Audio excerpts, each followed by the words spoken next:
good afternoon mga sir, no? So, Sunday na Sunday, oh, you know. So, dito tayo ngayon sa Motor Refill Garage mga sir. Time check, 3:50 na mga sir, no?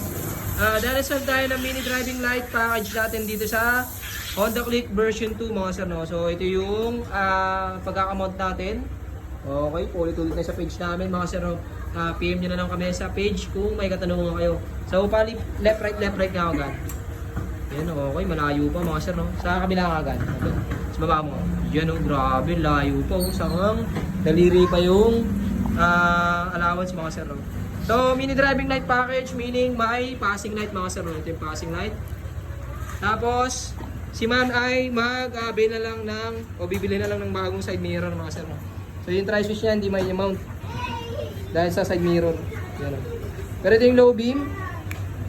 Okay. Si Ronworks yung nag-install na ito. High beam. Off. Ito yung passing light. Pag naka low beam, may passing. Low beam nga agad. Low beam, passing. High beam, passing light. You know, yes sir.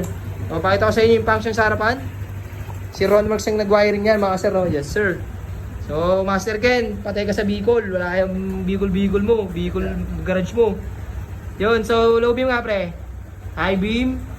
Yan. Okay, off. Function ng passing light mga sir, pag naka-off may passing.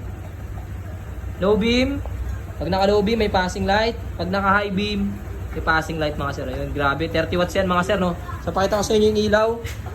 Yan yung stock na headlight. Okay, low beam nga agad.